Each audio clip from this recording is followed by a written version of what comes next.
We flew him all the way from Las Vegas, Nevada, after his big win in Dana White's Contender Series. He is the biggest UFC prospect of all time.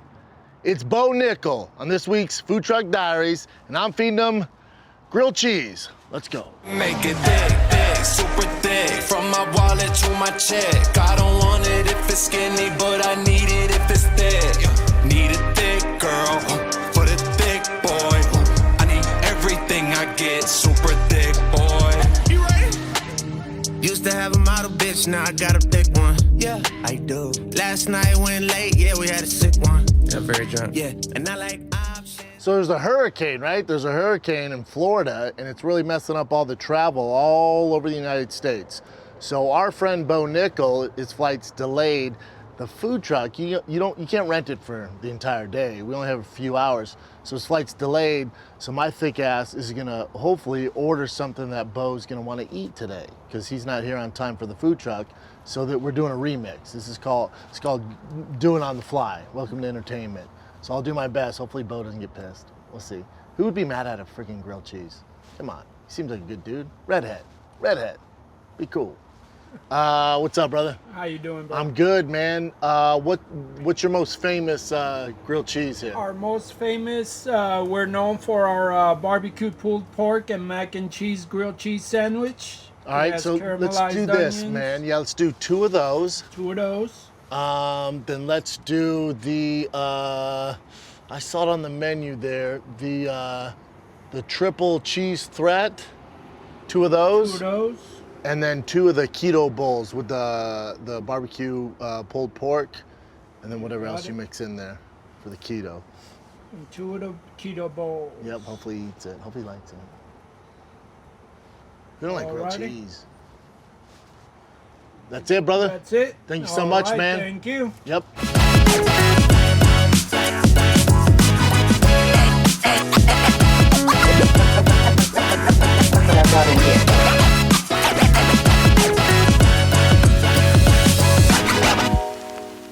What up, brother? My dude. How you doing, man? Awesome. The man, the myth, the legend.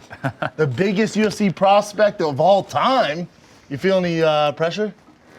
Nah, no pressure. No pressure. You seem like cool as a cucumber, man.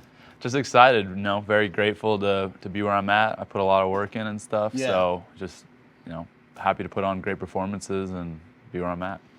Yeah, you have like this calmness about you, which I think is scary if I was to fight you, right? Because, there's been guys in the UFC that come in high regards, or, like an Aaron Pico, who's actually come to fruition now, where they have these, extensive wrestling backgrounds. And then when you see him at first, you're like, all right, stand-up's a little stiff, but if he gets him down, this will be good, and they're far out from it. But I watched your fight last night. For those of you who don't know, he's fresh off the Contender Series after he demolished this poor dude. But he was 7-1, no punk. Like, that guy's no punk. Right. Like, he's not some, just average dude that they're just tossing to you. Like, that was supposed to be a tough test, man. And so my point is, and I'm not going to out anybody here, but I'm talking people who know the game, people we all know. We're texting your fight last night, like, dude, name somebody you wouldn't bet on him in the top 5, in the top 10. Like, give me the list. And I was like, right. I got nothing for you. Because when I watch that fight and the guy's 7-1, and I see you're not, you'll see a lot of guys that don't have too much experience inside the octagon. They're like, oh, I gotta get, they're like panicking. Yeah. But you're out there like moving like a box. You landed the punch, and then and tell me if I'm off on this, and I'll let you speak. But on your Wikipedia it says you're a blue belt. Yeah. In what world who's your coach? Who's your coach? I'm a black belt. I don't know if I can promote you right now, but I'm a goddamn black belt. You are not a blue belt, dude. No blue belt moves like that. Yeah. You beat that in, 56 seconds, 52 seconds, something whatever? Like that, Under a minute. Who's counting here? But the transitions you had, 3 different submissions, and then finally get done with a triangle without arms, without using your hands. That ain't blue belt, dude. I don't know who your coach is, but I need to talk to him. Yeah, well, first off, shout out to my coach, Marcel Ferreira, with American Top Team. So, he's been coaching me and teaching me and stuff. So I got to train a little more in the gi if I want to. He's an old school Brazilian dude, so I got to, get a few gi training sessions in to move he's up. One of those guys. Yeah, he's a great dude. Great dude. So I'm sure he told me I'll be black belt within like 2 years or something like Yeah, that. yeah. So Or next week. yeah, Yeah. right. Or But, let's just give it to you now, you know? yeah, I mean, I just really feel comfortable in any situation. I think, obviously wrestling goes without saying, but I have great coaches around me in jiu-jitsu, like I said, and in striking. So, I put the work in, put the time in, put all the effort in, and I think you see a lot of these dudes transition, and it was actually the guy that gave me the best advice was actually my dad going into my first amateur fight, which was only a year ago. He was like, he's like, I'm not a pro fighter or anything, but I've been in a few fights back in my day, and you just gotta let your instincts take over. Yeah. So anytime I go into a fight, that's what I'm thinking about. I'm not thinking about doing techniques like, oh, I need to work on a low kick, or oh, I need to try to land a jab. Like, I'm just thinking about fighting and like winning the fight. Just capitalize on Yeah, what they and give you. all the training and all the techniques that I work and the drills that I do, they're going to come out. I know that because I put the time in, I'm disciplined, I'm doing all the things that other people aren't willing to do. So when it comes time to fight and put on the performance, I'm just relaxed, be myself, let it flow. Yeah, and it seems like the more pressure that's on you, the better you perform, which is scary. Again, you're so calm, it's alarming. You know what I'm saying? Like, you just have this calm demeanor about you. Yeah. And I think, too, I would assume coming up in that Penn State wrestling room where it's, top-notch, top-spare wrestling room, that's going to prepare you. Without a Especially doubt. the mental toughness. Oh yeah, well I think I've had a good progression. Like I've started wrestling at 5 years old. Been At wrestled 5? I wrestled over 20 years, and my dad is a wrestling coach. My grandpa was a wrestling coach. My grandpa wrestled in college. My dad played football in college. So like sports and athletics and understanding that was kind of just in my DNA. And I had a nice what I feel at this point was like a steady incline of pressure and high pressure situations with like youth wrestling. I remember being like 7, 8 years old, and at a tournament there would be like 100 people crowd around my mat just like watch me and stuff. Yeah, 7, that's a lot. Yeah, because I was just killing guys like at that age, and then continuing to improve like high school wrestling state championships and national championships. My first international competitions when I was like 16, 17, going over to other countries, competing against Russians and Iranians and stuff like that. So then college, obviously, whole nother level, wrestling for Penn State, high profile program. My freshman year in college, I was competing in sold-out Madison Square Garden. This one I'm like 19, the NCAA finals and stuff. And a regular weekend for me was 10,000 fans and press and all that type of stuff. So you're used to it. You're built for it. Yeah, I'm used to it. I know all that entails, and I'm ready to go. So now, obviously this is a bigger step, coming into Contenders, coming to the UFC, like there's more eyes and it's a bigger platform, but I've had a nice, progression up to where I'm at now. Yeah, and I think too, before I move on with that, when you were 6 and 7, obviously you're an outlier then, what do you think made you the outlier? Because and correct me if I'm wrong, people go, if it's a football player, if it's a basketball player, my son's in jiu-jitsu, my son's in basketball, baseball, soccer, all that trash, but I'll watch it. The soccer's so boring, but I'll watch it, and you'll see outliers. Yeah. Like the kid be really fast, or he has good footwork. But when it comes to wrestling, what do you think it is? Because I would assume you don't run like a 4.40. Oh, I'm fast. I run like a 4.5. Do you really? In high school, I ran a 4.5.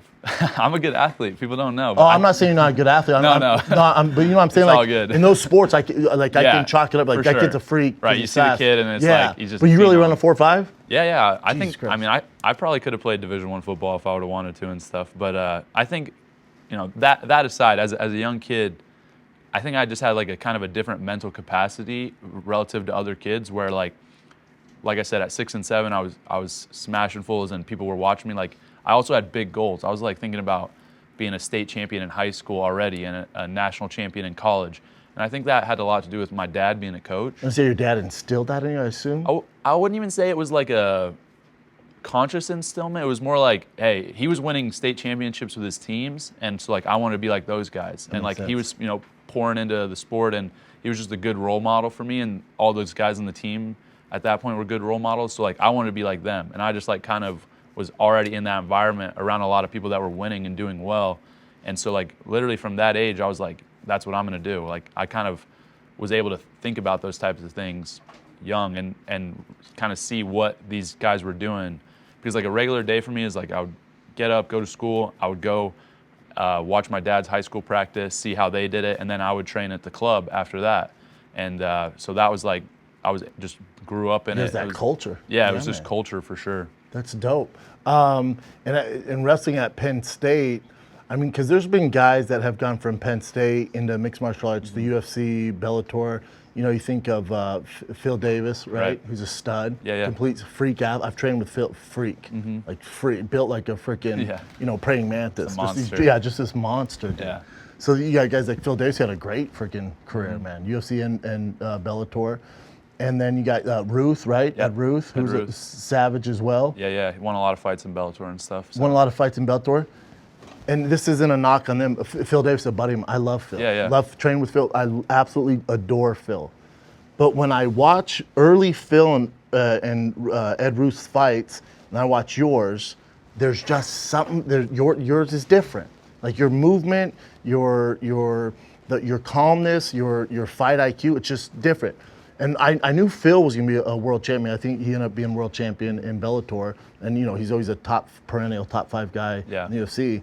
But there's just something that even though you don't have as much experience inside the cage there, you're a little more advanced than they are.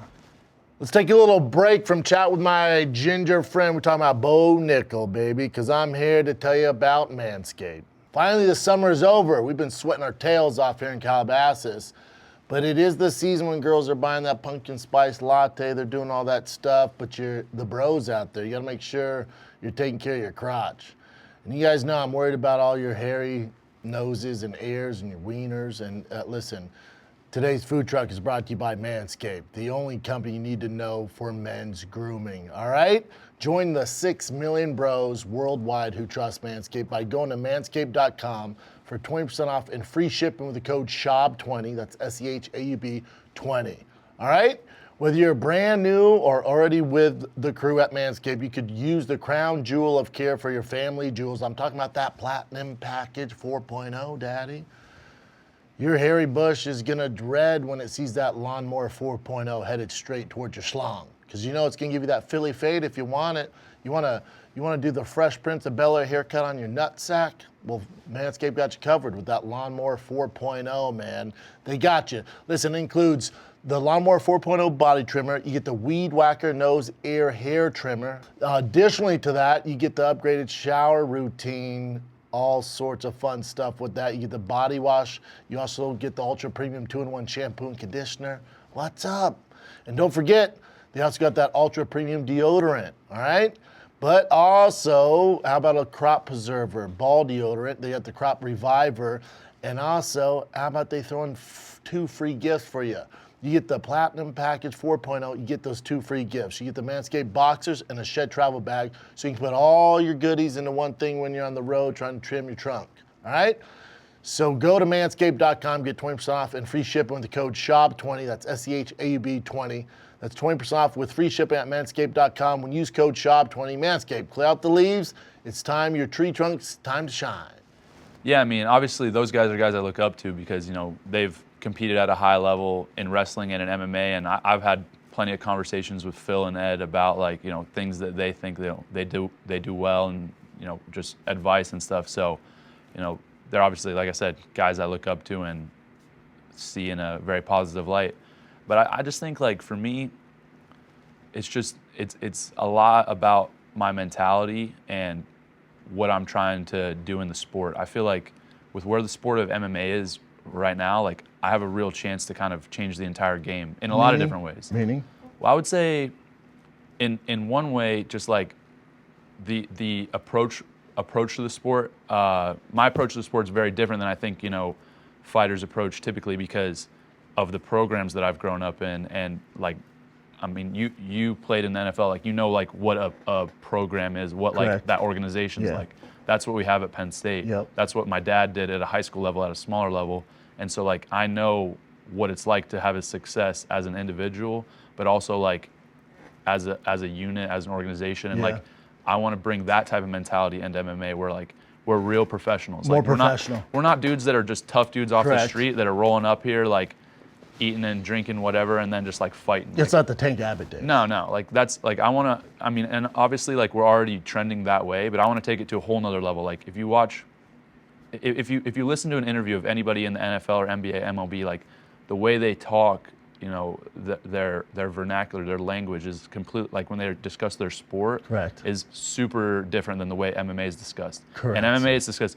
Yo, he's got hands. He throws bombs. Oh, his jujitsu's sick. It's like, what are you really saying? You're not saying anything. Like, listen to Cooper Kupp talk about how he runs a route. Like, it's a completely different ballgame. Are you a Cooper Kupp fan?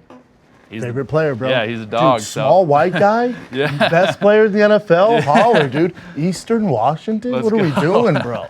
That guy's a doubt. savage. No, but I agree. I think it's trending that way. And because you're such an outlier in college wrestling, we've had outliers before, but just so the crew's aware, I know your boys know this.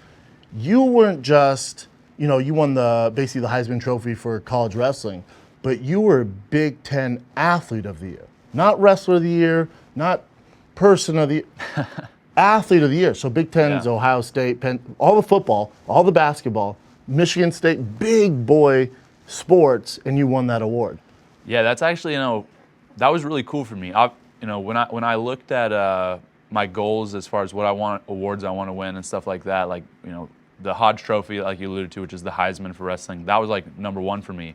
But then when they gave me Big Ten Athlete of the Year, I was like, yo, I kind of went to like a new level here. Like, that's sick, because now we're talking all sports. We're not talking just wrestling. And that was big for me. Like, I felt like that gave me a lot of confidence, because then it opened my eyes almost. Like, I'm like, oh, like, there's a bigger world out there. Like, I was kind of zoom focused in wrestling for a long time.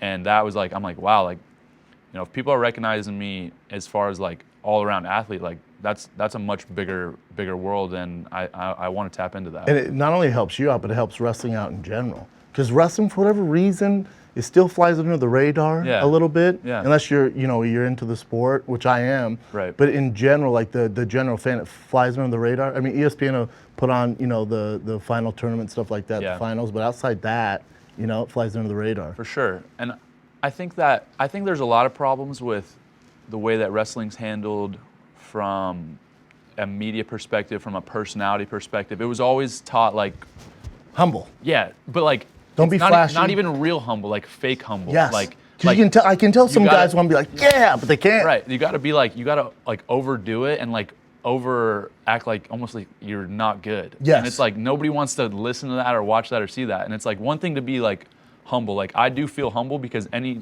person that I go out to compete against, I respect. I know that they could take my head off in a second. So I have to be humble in that way. But at the same time, like, I put the work in. Like, I'm not going to act like I don't. So, yeah, and that's one of the reasons why I'm such a big fan. I don't get a sense of cockiness out of you. I get a sense of confidence, which is different. You're talking about two different things. Definitely. And I think, like, you can always take a line, like a headline, the media can always take it and spin it any way they want. And so people can, you get it. So they can say whatever they want about it. But I know for me, like in my heart, like I have humility absolutely as a pillar in, the type of person I want to be. Yes. And so I'm gonna live that out, right? But that doesn't mean that I don't believe in myself. That doesn't mean that I don't believe I can go beat any of these guys right now in a fight. And I think, people just kind of get that mixed up. And I think, because, last night on the Contender Series in the press conference, you said, you called out Hamzat. And maybe I'm drinking the freaking Kool-Aid here. I'm like, man, I'd love to see that. I was like, hell yeah, I hope they do it. And then, everyone online's like, this is ridiculous. I'm like, is it though? Or am I crazy? Now, Dana, I'd love to talk about this. We had Laura Sanko on, who's a huge fan of yours, and she's great. She's great. And I was like, this is, I'm such a fan of Bo. I wish they were just making the king of the Contender Series, and then he just mops the floor. They want to give him experience, and she was like, he could. She was like, but Brendan, think about, you're telling me he won't beat someone who's got in the top 15? I'm like, no, he would. Yeah. But with you, again, it's not a cocky thing where you'll get a kid with, not much background, especially with your background and the award you've won, and the win one fight Contender Series, like, I want John Jones right now. And everyone's like, okay, dude, good luck. And that's a cocky, like, false sense of confidence. Again, with you, when you called out Hamza, I'm like, oh, hell yeah, that'd be a good fight. Yeah. And I know you're not doing it to make the headlines, or you legit think you can compete with those guys. Yeah, that's a fight I want. I want that fight. So, I think it's a couple of things. Like, people, as soon as that happens, everybody's gonna be like, "Yo, you're crazy, bro. This and that. You're gonna get smashed like this." And You it's gotta like, stay your course. yeah. And Don't listen. I don't really give a crap what they say because they don't know anything that I've done to get to where I am up to this point. They don't know what it takes to be a state champion in wrestling, to be a NCAA champion, to be a world champion. Like, they don't know all the hours and hours that I put in to do those things. They don't know what I do every single day in the training room and how committed I am to MMA now. So, like, and that goes for fans, media, fighters, and all of them. Like, people say, oh, it'll be different when he gets to the big leagues. Wait till he fights somebody good. Okay, well, my first pro fight, I fought an 0-0 guy. My second one, I fought a 3-0 guy. Now I fight a 7-1 guy. They're gonna keep saying this type of stuff. You're never gonna satisfy the Yeah, and I don't really care because No, I'm you don't not need fighting to. for those people. No, exactly. Yeah. But I think Dana and I agree with him on this because, you know, I've had Sugar Sean here, I've, you know, Patty Pimlet, all the guys. Aaron Pico said if in hindsight, if he could redo it.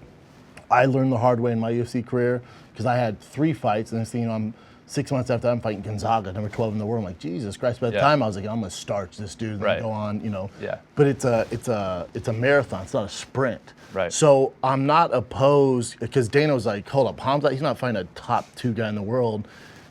Although I do think you could give him a lot of problems. I'm a big believer in that and beat most of the guys in the top 5. But I'm on board with, all right, you want him to earn that? Cool, man. Toss this whoever you want. Because all it does is, for the hardcores, we're aware of you, right? Yeah. All it's gonna do is keep building. And I don't know how it is on the Contender series with the contract. I don't know if your manager is it a 6-fight contract? Is it the same as the Ultimate Fighter? Do you know? Similar. So that contract, you're not making life-changing money. You know what I'm saying? You're making good money, but it's not. You're not going Sizzler. You know what I'm saying? It's good. I'm going Sizzler. You're going Sizzler. Well, it depends what kind of Sizzler you're going. I think everyone's Sizzler is different. It's different. I bet my Sizzler is different than yours. Oh, 100%. You know what I'm saying? But all I'm saying Let's is, say 3-0, I'm going Sizzler. yes, yeah. For 3-0, Yeah. you're eating flaming young at Sizzler. At good to 3-0, yeah, you're making way more money than I was at 3-0. But all I'm saying is, it's not a bad plan to just build that resume. For sure. And then when you get to that stage where you're fighting the Hamzats and the rest of the Izzies and the Paulo Costas and all these, you know, the Stricklands and Cannoneer, all these monsters, you're getting compensated for it. Right, yeah. Now, I think, you know, for me, it's, again, about surrounding myself with a good team. I let my management take care of all that stuff. You know, I'm not going to I trust them, and I also, you know, work closely with Mike Brown, Dan Lambert at American Top Team. Those guys They know what they're they're advising me. They've been in the sport from the jump. So, like, I just have really good people around me. I take care of what I need to take care of as far as, you know, just getting better at fighting. And then I trust them with the matchups and stuff. And, like, yeah, I want Hamza. Am I going to get Hamza on my next fight? Like, no. Like, he's fighting for the title soon, right? Or he's gonna be fighting guys like that. But at the end of the day, like, I see myself fighting him in a year, 2 years down the road. Like, 100%. that's happening. 100%. That's the fight I want. Yep. And that's I hope he's ready for it. Yeah. I'll be ready. Yeah. I think it's interesting, you know, because again, maybe I'm drinking the Kool-Aid here, but that's not so far-fetched, which I would never say that. Usually I'm like, dude, this guy's out of his mind, you know, but with you, I'm like, I can see it, man. I think, you know, I think another reason that people kind of see me, like, if most people say what I say and act the way I act, people are gonna jump on them like crazy. And I'm really not getting that much hate. Like, and I think the reason is because even the people that, like, want to hate on me know, like, low key in the back of their mind, they're like, damn, like, he might do it. Like, he might do that. So, like, I don't really want to hate too much because they have nothing to fall back on. Right. Well, this one fight, which fight? Which one are you talking about? You're talking about the 3 professional fights that lasted 2 minutes in total or whatever it is? Yeah. Like, what are you gonna harp on? Can't say just a know, wrestler. That doesn't work. Yeah. You know? And what makes me excited is, you know, I have a lot of friends in the sport, and nothing to me is more exciting when I hear about the training room wars. Yeah. So when I knew you were getting into it, you know, I've contacted ATT. I'm like, is he the real deal? Because I followed your wrestling around. Like, this kid's the real deal. They're like, dude, you haven't seen shit. You haven't seen anything. Yeah. Like the way this kid moves, and they're telling me, I'm like, really? Like, telling you I've seen anything. And the only time that the only really the other, I'd say 2 other guys that I've heard that about was at AK when Khabib first started. Me and DC would train together and come and do Fox here. Me and DC and like, this kid Khabib, dude. This kid's unreal. And then Makhachev. Oh, yeah. They're like, I'm telling you, man, Right. this Makhachev, he's like Khabib, but with better striking, and his wrestling's just as good. His submission game is different. Like he's just a different version of Khabib. Right. And the training room stories that I hear, Yeah. dude, I love them. I mean, The Hamzat stories that I hear, it's Yeah. these crazy ass stories. I love training and competing at any time. So like for me, going in and training is like, it's like a little taste of, the competition. And so that's fun. And I love doing that. And it's kind of funny. Like I go pretty much anywhere I go, if I go to a gym or whatever, like it started off in college, like I'd roll up to like a jiu-jitsu gym. Like maybe I'm doing a clinic somewhere and they're like, yo, come roll. And like, it would just be 20 guys rotate in on me. Yeah. And like, nobody's teaching me anything. Like that's how I started doing jiu-jitsu. Yeah. Just like I would start with their white belt and then blue belt, then purple belt, and then all of a sudden I'd be rolling the instructor. Like, that's how it would go. And I'm sure like by the time my career is over, like I'm just always down to scrap. So I'm doing this at different places, and the ATT, there's just so many killers there, so many amazing dudes that I get to work out with. So I'm sure there'll be a lot of fun stories to look back on. Yeah, I can't wait for the stories. Well, now, because of the hurricane, your flight got delayed, which doesn't make sense because it's Vegas, right? But that's the airlines for you. Right. So we had a food truck here, and the guy was like, dude, I got to be somewhere else. You only have me for 4 hours. We're like, be cool, man. You do grilled cheese, right? Yeah. And then he's like, no, seriously, I get going. So like, all right, go. So I couldn't fly you all the way here after all the hassle it took for you to get here and give you cold grilled cheese. Right. So my boy Mark's probably going to eat all of them.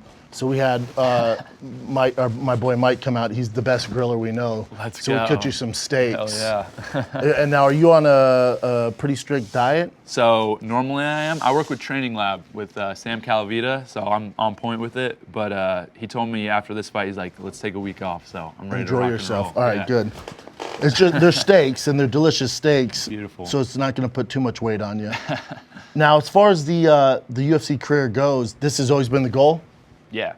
And did it get faster? Now, tell me if I'm just off on this. And I mean, no one could say this but you, because you're the one who went through this, I'd say, heartbreak, not making the Olympics. Yeah. Which I think was a blessing. Yeah, I think so. I'm grateful for it at this point. It's obviously hard anytime you kind of, give up a goal. And, I wanted to win the Olympics from a very young age. And so, but my plan has always been to do MMA. So like really? In 2019, I signed with First Round Management, like straight out of college. And I was like, yo, I'm fighting after the Olympics. And my manager was like, are you going to continue to wrestle? Do you want to get amateur fights, this and that? I'm like, no, I'm not getting any amateur fights. I'm just wrestling, and I'm going to do the Olympics in 2020. And but then after that, like I'm fighting. Like that was my plan. It got pushed back a year because of COVID. Yeah. And I still he asked me again. He was like, yo, you want to take an amateur fight in the meantime, this and that? And I was like, no, I'm all in on wrestling. I'm going to go all in on wrestling and do whatever I can to make the team here. So were you in Colorado Springs training for the national state college. team? Okay. Yeah. So we still have like probably 15 or so like post-collegiate guys that train to make the worlds and stuff like that. And so I just trained full time, and obviously it didn't work out for me, but the plan was to fight after that. And I don't know if it's a sore subject. Why didn't it work out? And now, granted, I know a little bit. Yeah. I'm just alluding to the fans here. Right. Yeah. The guy that you lost to went on to do the damn thing. It's not like you lost some average Joe. This guy's a fucking stud. Yeah, so I took second in the trials, lost to David Taylor, who's my teammate, one of my main training partners. I work out with him all the time, still work out with him to this day. And he went on to win the gold medal, and just won the world championships again. So he's won 3 world titles, Olympic gold medal. So yeah, I lost to a pretty good dude. The guy. And I think And was that 97? 86. 86. 86 kilos. So I felt like, as far as my wrestling career goes, I did what I needed to do, and I felt comfortable like retiring from that sport. You were content. I was just more passionate about MMA at that point. I was content with it. Yeah. Because I just knew I did everything I could do to achieve my goals, and I wanted to move on to this like new arena that's just way more exciting to me. And it was hard because I poured my heart and soul out into the sport, but I also knew like this is just what I'm more passionate about. And how did, with the loss, I mean, I'm sure, as a kid, your goal is to be the gold medalist. When that didn't happen, how'd you take it? It was tough. How do you deal with losses?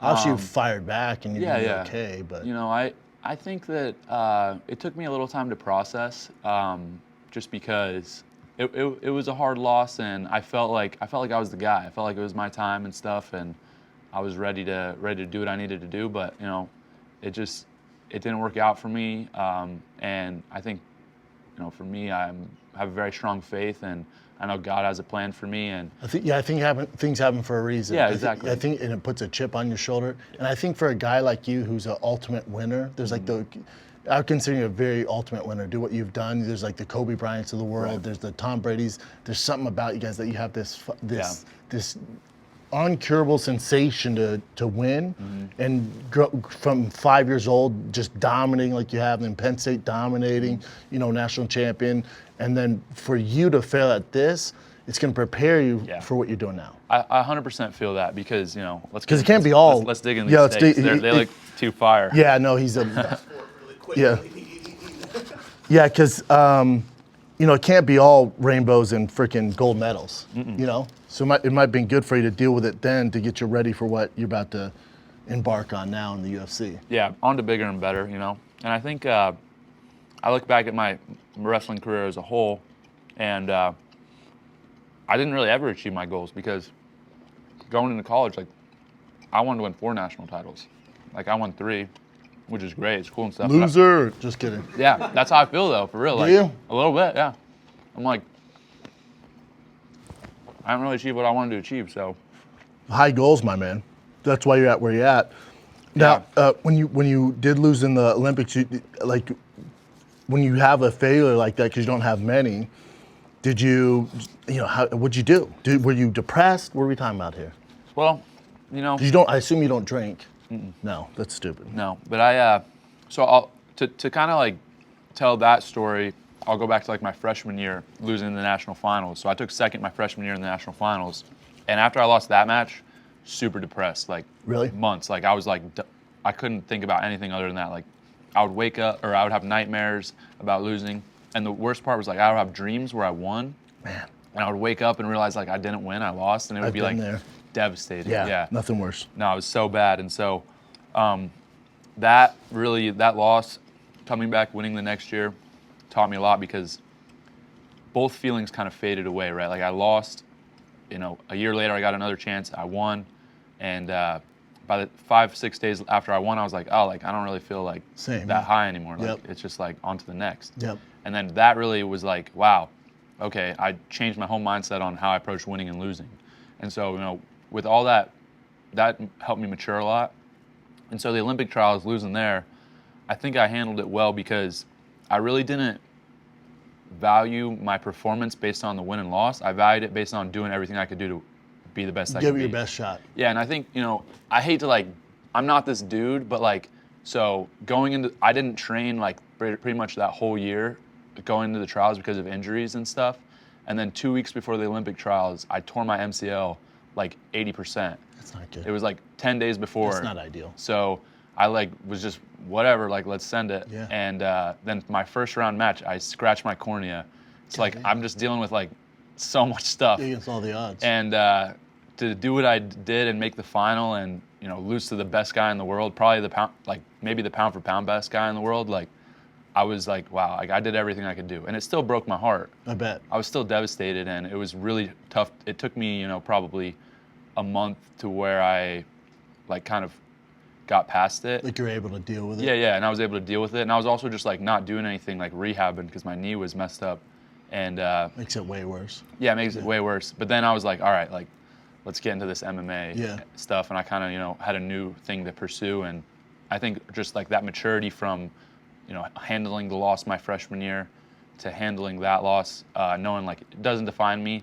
I really feel moving forward into MMA, a lot of motivation. Because if I had maybe done those things, become a 4-time national champ, maybe I wouldn't have pursued the Olympics. That's what I'm saying. You want that chip on your shoulder. I feel fine with that. Do, yeah. I feel fine with you want having that chip on my fuel. shoulder. You know what I'm saying? Yeah, you see some guys that do everything so young, and then it's they kind of lose that fire or that motivation, and I don't want to be that guy. I want to be the dude that's on the up and up at all times. How'd your pops take the Olympic loss? It was probably tougher for him than me. It's usually tougher on the family. Yeah, it was tougher for him than me for sure, just because it's it's your son, and he just poured his whole life into me just to help me, do what he could. But And he probably thinks, you're dealing with way worse than you are. Yeah. You can't. It's tougher on the family. and he just loves me, so he wants me to Hell be yeah. happy and achieve my goals. He knows how hard I work because he's the one that's been there from the beginning. But And is he a fan that you're getting to UFC? yeah, he loves it. Does he? Yeah, he loves it. My mom loves it too, actually. My mom boxed a little bit. Yeah, I was looking into your mom box, huh? Yeah, so she did I don't remember exactly, but 4 or 5 amateur fights. Jesus Christ. Yeah, so I mean, it was actually crazy. Tough lady. I watched. I only went to one of her fights, and basically my mom started boxing mad late. She was had 4 kids. She was 37, 36. Oh, you're one of 4? Yeah, I have 3 younger Damn. sisters. Oh wow. And so it was me, my younger sisters, we rolled up to this Indian casino in New Mexico. And how old are you? I was 6th grade, maybe 7th grade. It's intense for a 6th grader. Yeah, it was just me and and my mom. They were setting my mom up to get whooped by this chick. She was this 24-year-old Golden Gloves champ, making her debut or something. And so my mom's just there, and I'm just sitting in her corner, and she literally no cornerman, me. And she rolls into the ring, and this chick's bouncing around and stuff, and my mom's kind of just moving with her. And my mom, by the end of the first round, had landed a few good shots. The second round, my mom dropped her, put her down, God dang. got up, and then the third round, my mom dropped her again. They called the fight. Damn. Yeah, and she smashed this chick that won Golden Gloves. Yeah, your family's badass. Yeah, yeah. That makes sense. And so then after that, I mean, she wasn't gonna pursue it as a profession. She's a PE teacher and stuff, and coach the basketball. toughest teacher in the world? Yeah, yeah. And so that after that, she kind of was she had an injury too. And She just so- wanted just kind of something to do? Yeah, she just loves it. Loves sports. She played college basketball and stuff, and just loved competing. So, yeah. Then after, Was your dad to your mom what you want to box? We have 4 kids. So I know I'm going to go box in this casino. Mm-hmm. She's like, My mom and dad I have a guess I'll great stay with the relationship. kids. She's like, no, they're coming. Yeah. Matter of fact, Bo's cornering me. Yeah. So that's literally, if you meet my mom, all the stuff that I'm saying will make sense, because that's just the type of person she is. That's She's dope. just nuts, and I think I kind of have a little bit of that too, just that fire. That Yeah, you'd have to. compete, yeah. Yeah. Let's take a little break, fam, for chatting with the biggest prospect in the UFC history. We're talking about Bo Nickal. Because you're probably watching this right now and go, these boys are flowing. They're talking, I can't believe it. Is that Elon Musk and Jordan Peterson? It's not. I'm gonna let you guys in on a little secret. We're on Alpha Brain. Well, really, I'm on Alpha Brain. I don't think he is. He's just a high-function human being. But I need help. And that's why I use Alpha Brain. We're talking about the ultra premium nootropic from my friends at Onnit. You can get 10% off when you go to onnit.com/FTD. All right, onnit.com/FTD. You get 10% off the greatest nootropic on the planet. We're talking about Alpha Brain. And if you don't want to get online, you can go to your local Walmart. But nobody wants to go to Walmart, really, right? Unless you have to pick up Christmas trees or pants. But get your Alpha Brain for me at onnit.com/FTD. You save 10% off. Alpha Brain is the ultimate supplement. You want to get in that flow state with 2 little pills, we got you covered. If you don't trust that, you're like, well, I'm going to try it, and you're not buying the hype, well, you're an outcast because it works. But if you don't, all good, man. Keep it. You get your money back. No return necessary. That's how confident Onnit is of their Alpha Brain. So if you want to try Alpha Brain, you've heard all the hype on it. It's the real deal, Holyfield. Go to onnit.com/FTD to receive 10% off your Alpha Brain. You have no reason not to try it, because if you don't like it, you get your money back. Booyah. Onnit.com/FTD Alpha Brain. Get you some.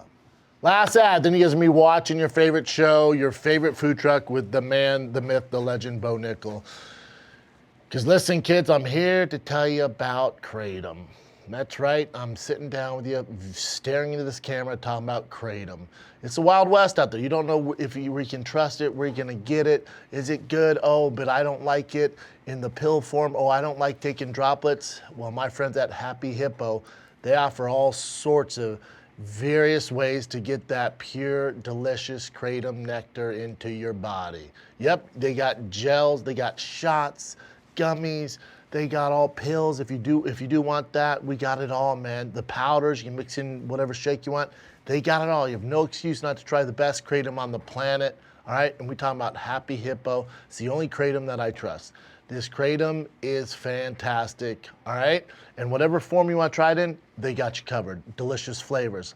I like the pink lemonade shot. I just take it right before any show. Booyah, you boys fired up, ready to go. Ready to get his Jordan Peterson on. Thanks to kratom, baby. It's the best focus product I've ever used. And here's what I'm gonna do for you guys. Should I do it? Okay, I'll do it. If you guys want 20% off for life, all you gotta do is visit happyhippoherbals.com. Use promo code ThiccBoy. You get 20% off for life. You can use that code as many times as you want. Share it with your friends, share it with your mom, share it with your gay aunt. I don't care. They can use it. That's happyhippoherbals.com, promo code ThiccBoy. 20% off for life. Use as much as you want. You're welcome. Welcome to the kratom world. The only world, all right? You guys are gonna love it. Now let's get back to Bo Nickal. I think, you're talking about the Olympic loss and stuff like that and bouncing back from that and putting a chip on your shoulder. It's like when as a kid, I always thought the NFL was like Willy Wonka's chocolate factory. I thought it was gonna be this amazing place. All you need to do is get there, my life's gonna be set. Mm-hmm. Then I get there and it wasn't that. It wasn't what I thought. Right. I get cut. And I was okay with it. I realized literally in the middle of camp, I might be able to bounce around for a few years on the practice squad, might make the 53-man roster, but I'm not going to be, Gronkowski or Tony Gonzalez. This is going to be a 4 or 5 year plan. Right. I'll make a little bit of money, but it's not like I was thinking, I'm going to be Junior Seau or somebody like that. Yeah. Once I realized that, I was like, I'm okay with that. It's all good. This is good. But going back to the way your family takes harder, I told my dad when I went to Buffalo, I was like, Dad, I wasn't drafted. The chance of me making it are not good, Dad. They're bringing me as a body. And he's like, no, I know. Drops me off the airport. I'm like, don't get too excited, man. I'm going to do my best, but it's a tough go. He's like, yeah, I know. And he doesn't know I get cut. I didn't tell him. I flew back, and there's a Buffalo Bills flag outside the house flapping in the wind. He answers the door with a Buffalo Bills coffee mug. Yeah, man. He took it pretty hard. That's tough. Pretty hard. Yeah, it was a bummer. So the family and friends always take it way harder because I think coming up in sports, that's how it goes, man. Sometimes, sometimes the ball doesn't roll your way, man. 100%. So I dealt with it much better than my dad did. Right. Yeah, I think, on the kind of the same train of thought, I was thinking about this yesterday because I'm fresh off this win. It was less than 24 hours ago, and I roll through with a squad. You get a squad here. Yeah, I got a squad. So this is just 1/4 of my people. You got an entourage. My whole, and it's all people from back in the day, before I even fought. So, kind of thinking about the lines my family. So my wife was there, her parents, my sister. They were all there last night. Yeah, a bunch of my other friends. We had a ton of people, and I realized I was like, wow, I'm so happy that I won. Because I get to see how happy it makes them.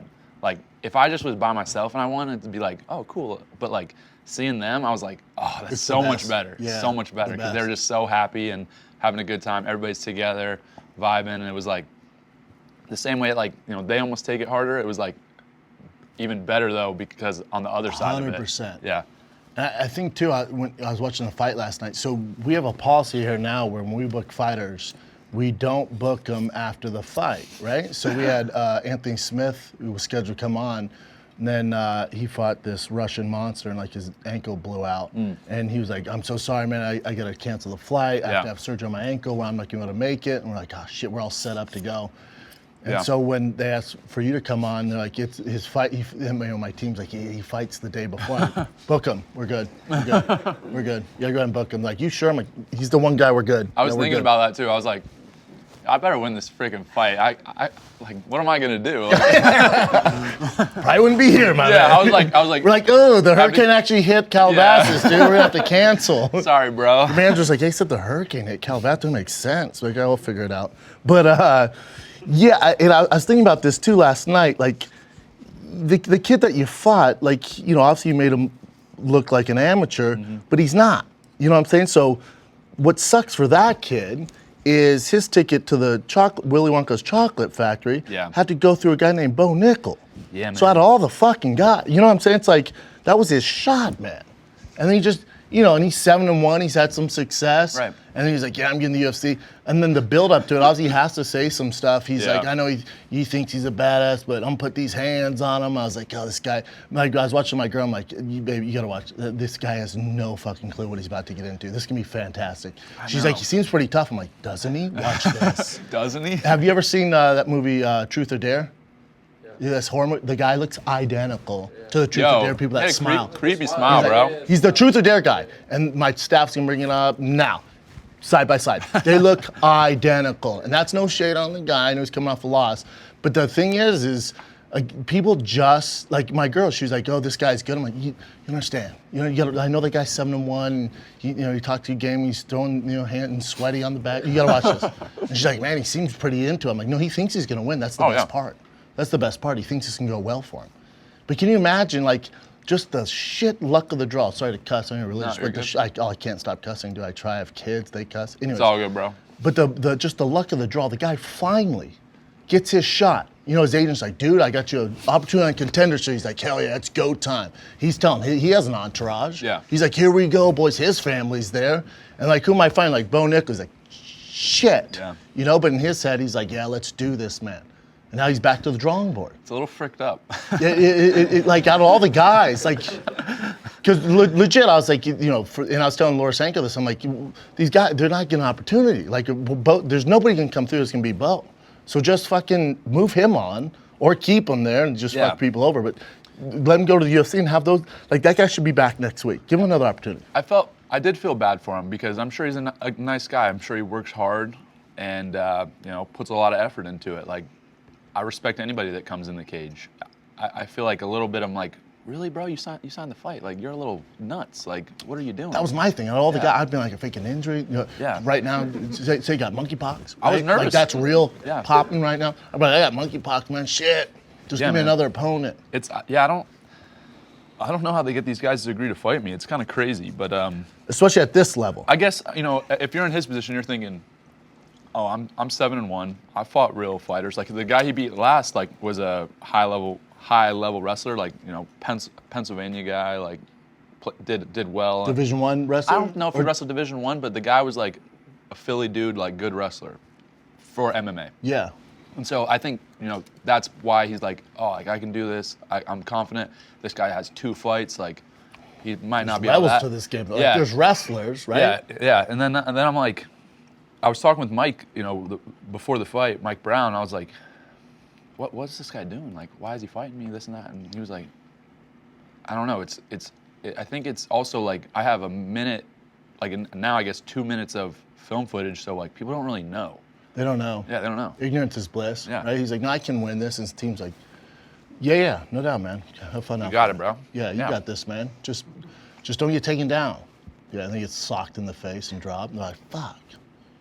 Yeah, I think genuinely though, people don't really know who they're dealing with, with me, and why would they? I barely have any fights, and there's not really any footage of me. It's not like I'm John Jones with 20 fights and all these finishes that people are studying. I pretty much every single fight I fought has been a minute or less. So, and then it's always going to be the excuse. Oh, he fought a can. Of course he did that to him. And it's well, I did it to a real dude that trains. So. That's 7-1. Yeah. He's had aspirations to get to the UFC. Mm-hmm. So we'll see. Again, when you get to which you're in the UFC now, dude, you're on the freaking UFC video game. That's pretty dope. Yeah, I wasn't really sure how that was gonna go. I saw I was dominating the what do you call it? The voter, the voting thing. And then they gave me Laura gave me the little video game with me on the cover, and I was like, oh, that's sick. But of course, they're like, we'll see out of these 4 who's going to win the game. I was like, right. They're probably going to. I don't know the other guys. They're probably going to violate me. They're going to be striking 52, jiu-jitsu 68, wrestling 99. Yeah. I'm like Matt Hughes and fucking UFC 7. Mm-hmm. Yeah, just horrible ratings. Yeah. No, but it's coming fast. Do you feel that? Way faster than I expected. So I'll say kind of how it happened from my perspective. How good's that steak though, real quick? Fire. Cooked perfectly too. Look at Big Mike. Yeah. He's the head of Thiccc Boy over there. You're the man. Thank you. Appreciate it. Yeah. Never trust a skinny chef, my man. Nice. No, never. So So from my perspective, before any of this happened, when I had 2 amateur fights and I was making my pro debut, I was thinking I was going to have 5 or 6 pro fights, and then the UFC was going to be like, all right, like, It's usually how it goes. yeah, like, maybe we'll put you on this show and see if you do well, and then maybe we'll bring you on. And so that's kind of what I was assuming was going to happen. So my first pro fight, we go on, it's on Masvidal's promotion on Icon, and I'm fighting a dude, first off, he's an 0-0 pro as well, has like I don't know, he has like 10 or 12 amateur fights and like 20 amateur boxing fights. So a lot more experience than me. Yeah. He's not like a killer by any means. He's like a 500 record dude, but he has 30 fights between 2 different sports. His experience. Yeah, and he called me out. Oh, interesting. So we fought in the same amateur show, and he was like, I want Bo Nickal. Let's go. Let's run it. And These guys are great. yeah, I was like, God okay. bless 'em. Yeah. Good Okay. Lord. I'm like, let's go.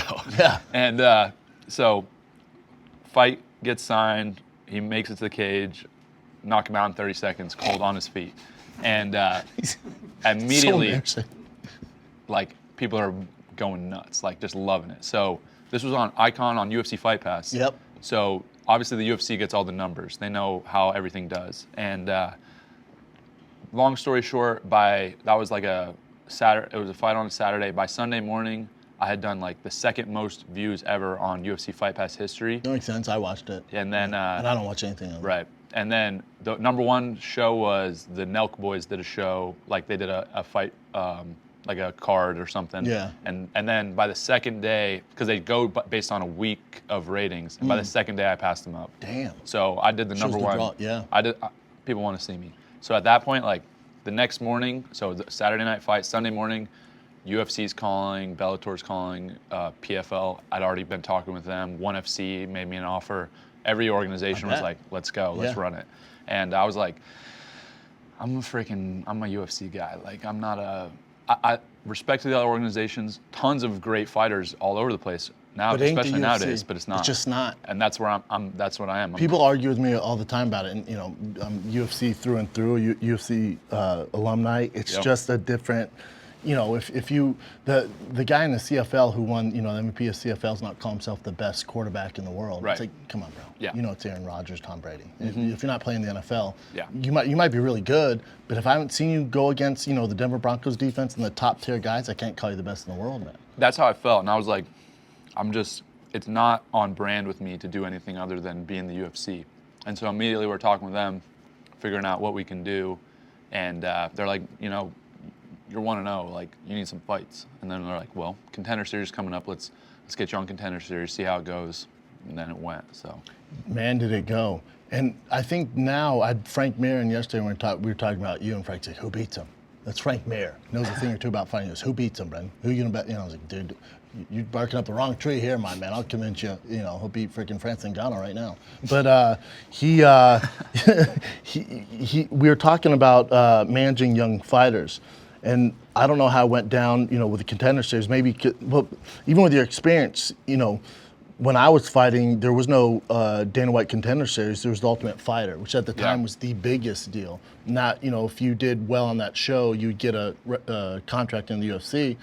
But now it seems like the Ultimate Fighter is not what it used to be. People aren't really tuning in. It's on ESPN Plus.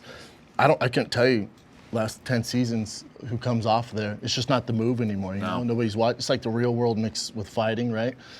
But now, if I had a fighter, Contender Series all day. Yeah. Like that, you think about the Sugar Sean came out of there, Jamal Hill. Like there's some savages that come out of there now. For sure. Like it's kind of taken over from what the Ultimate Fighter used to be. And I think you've really helped out with that, where these huge stars, and you were a star coming in, which I think helps the show. definitely. I think, like, I was happy to do Contender Series because it got me fights quick. Like, I didn't have to think about and do all this stuff, and everybody wants that. Like, it made it easier for me to get fights because people want that shot. Yeah, it just sucks for them. Like, it sucks. Yeah. But a guy's gonna be like, is the guy gonna say no to a chance to fight in the UFC, like, and probably get paid? Contender Series fight's not crazy, but it's more than they're getting paid on the regional way scene. more. And you're on national TV. Like Yeah, and it's a big opportunity, right? So, like, I think the show worked well for the UFC, for me, and kind of obviously not my opponents, but just the fact that I got to compete a lot a lot in a quick time span. And turn get around exposure. fast, get exposure. Like a lot of people are wanting to watch me now. I got a good amount of hype and build up for my next fight. And then we did crazy numbers on that. And I mean, obviously there's other good fighters that were on this season. Yeah, that card last night was good. It was a good card, for sure. I was like, let's go to the poll, see who's going to be on the video game cover. I was like, really? And then obviously they knew you were going to win, so the cover was ready to go. Yeah. It just popped up. Like, what are we doing? How long are we going to pretend that you didn't win this? But yeah, I think the Contender Series is good for that. I would say it's probably the best way to get into the UFC because it kind of built. It has their own audience. It's a good way to get in. It's not like you have to spend 3 months in a house. I don't know how long Ultimate Fighter is. 6 weeks. You don't have to spend 6 weeks in a house. Like I don't really want to do that. No, it sucked. Dude. But I'm down to do Contender Series, and it's a lot bigger platform than any regional promotion. Oh, for sure. Way bigger. Yeah. For sure. So for you, I would figure they're going to fight you pretty soon because they want to, kind of roll with the hype that's going on and people are paying attention to you. Yeah. And Dana did, and I agree with him. I think it's good. There's no easy fights in the UFC. There's no easy fights. But again, you can't have a guy who, who 8-1 or 9-1, maybe he won Contender before you or after you, whatever, and they put him in there. His first fight's you. Like, again, it's fucking these guys over. Yeah. So with you, I'm curious what they're going to do with you. You know what I'm saying? So it's like what I would do if I was your manager, and right now I don't care. But if they have that big Madison Square Garden card, people seen you fight there before, wrestle there before, put you on that thing. I would have you kick off the pay-per-view. Yeah, I mean, I'm definitely down to do that. I'll do a main card, whatever. I'm ready to fight, so. Because I get going slow. I'm all about it. Yeah. And there's some MMA heads in here. So George, a big MMA head. Casey, Mark, there's MMA heads in here. George, name the last time there's like a prospect of this caliber. Like I'd say Aaron Pico's close, but he doesn't have your same background. He went to Bellator, and he also started at 19, right? Like, yeah, 26. He was very young. Yeah. Very young. Yeah. So, but I just think it's not. I think you're ready for it. You know what I'm saying? I think, and Pico alluded to this. He was like, that's what he said. He goes, you look at DC, who went straight from the Olympics and, wrestling straight into the big shows, on Strikeforce and the UFC. But he was 31 or something like that. He was mentally ready for it. He goes, I was 19, dude. I was not ready to kick off Madison Square Garden against a guy who's 9-1, who was a former LFA champion. He's like, it was way too much for me. Well, yeah, there would be no, like, if I was 18, 19 right now and hadn't had all the life experience that I do, we're not even having this conversation. Like, that's a very different place than, where I'm at right now. 26, I've competed all over the world. I've competed in sold-out arenas regularly. I had, 120 plus college matches that were all high pressure. Yep. And competed in the Olympic trials, that type of thing.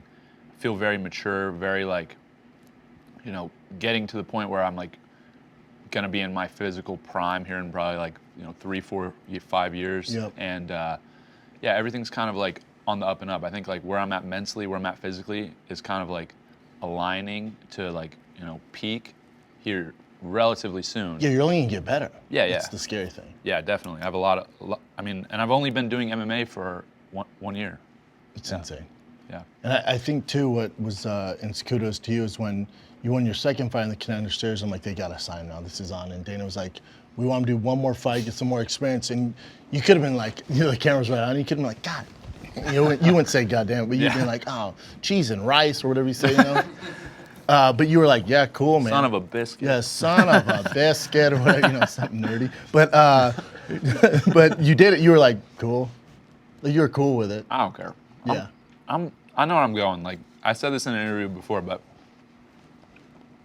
my goal isn't to, be in the UFC or fight in the UFC or be a UFC fighter. Like, it's not even to be UFC champ. Like, I want to be the pound for pound #1 guy on the planet. Yes. So when he said, yeah, let's get him another fight, like, that doesn't change my trajectory or plan at all. Like, I was happy about it because that meant I don't really have to worry so much about, setting up a whole nother fight or, I just have to, they're going to take care of it and I get a fight in 6 weeks. This is great.